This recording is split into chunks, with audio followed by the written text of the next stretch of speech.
छत्रपति शिवाजी महाराज को शेर और शेर के बच्चे को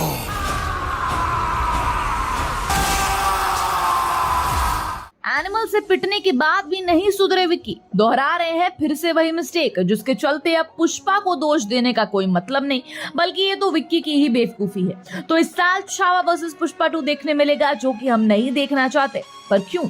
तो इसका रीजन है कि छावा का टीजर हाल ही में रिलीज हुआ, जिसे 24 घंटे में 1.2 करोड़ से ज्यादा व्यूज मिले।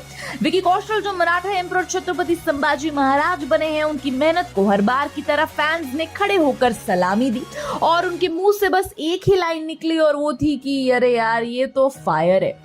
पर फायर बोलने के बाद ही उन्हें समझ आया कि यार ये तो पुष्पा भाव के साथ क्लैश कर रही है 6 दिसंबर को। और उसके बाद फटाफट से सोशल मीडिया पर बस एक ही मांग हो रही है कि छावा का पुष्पा 2 के साथ क्लैश ना करवाएं। जैसे पुष्पा 2 जो एक ब्रांड है और पुष्पा भाई का क्रेज मिनट ब मिनट पर बढ़ता ही जाता है। इस फिल्म के पोस्टपोनमेंट को लेकर कितनी भी नेगेटिविटी फैलाने की कोई भी क्यों ना कोशिश कर ले, पर पुष्पा की आर्मी सोशल मीडिया पर आकर उसके सपोर्ट में खड़ी रहती है। इसी से समझ आता है कि पुष्पा 2 का प्रमोशन खुद ब खुद फैंस ही कर रहे हैं। और ये सिर्फ पुष्पा 2 की पोटेंशियल को लेकर बात नहीं, बल्कि ये हम छावा के भले के लिए कह रहे हैं, क्योंकि छावा में वो बात है कि वो किसी को निगल सकता है, खा सकता है। और विकी कौशल जैसे प्रॉमिसिंग एक्टर उसमें हो तो 2 एक्स्ट्रा चांस भी लग जाते हैं। पर अभी विकी फिर वो गलती दोबारा दोहरा रहे हैं जो उन्होंने पिछली बार की थी। दरअसल ये उनकी मिस्टेक भी नहीं है, क्योंकि सब तो मेकर्स ही डिसाइड करते हैं। पर उनकी सैम बहादुर 1 दिसंबर 2023 को एनिमल के साथ क्लैश कर चुकी थी। अब सैम बहादुर के मेकर्स ने बहुत पहले ही अपनी रिलीज डेट अनाउंस कर दी थी, पर संदीप रेड्डीवांगा अपनी एनिमल को लेकर जानबूझकर क्लैश कर चुके थे। पर उसमें हुआ क्या? जहां एनिमल ने 900 करोड़ कमाए, वही सैम बहादुर ने बस 128 करोड़, जबकि दोनों फिल्मों में काफी दम था। पर सिर्फ क्लैश की वजह से ये स्क्रीन्स बट गई, शोज बट गए और नुकसान हो गया। तो एक तरह से विक्की के हार्डवर्क को जितना जस्टिस मिलना चाहिए था उतना मिला नहीं। वैसे मराठा अंपायर के महाराज जो छत्रपति संभाजी महाराज का कैरेक्टर विक्की जो प्ले कर रहे हैं, वो महाराष्ट्र के हर एक बंदे के लिए एक इमोशन है। महाराष्ट्र में छत्रपति संभाजी महाराज को पूजा जाता है भगवान की तरह।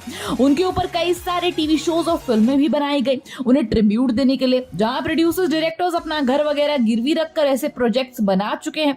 ऊपर से छावा टीजर देखकर अब कुछ मराठी ऑडियंस ये कह रही है कि जैसे फिल्म मराठी इंडस्ट्री नहीं बना पाई, वैसे हिंदी वालों ने बना डाली।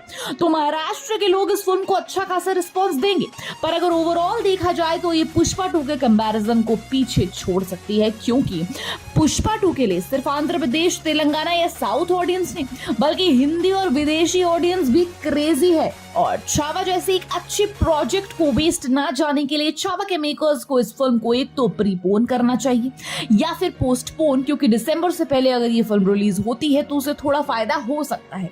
और खुद रश्मिका मंदाना जो पुष्पा 2 की श्रीवल्ली है और छावा की महारानी ये सुबाई हैं, वो खुद भगवान को प्रार्थना कर रही होंगी कि यार उनकी 2 फिल्मों का क्लैश ना हो, क्योंकि उन्होंने मेहनत तो दोनों में ही की ना।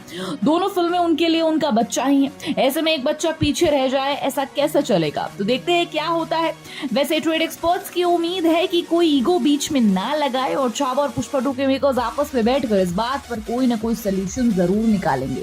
well, आपको क्या लगता है हमें कमेंट बॉक्स में जरूर बताइएगा। And till then keep watching Bollygrad Studios. Become an actor in Bollywood. WhatsApp hi to 8828850088.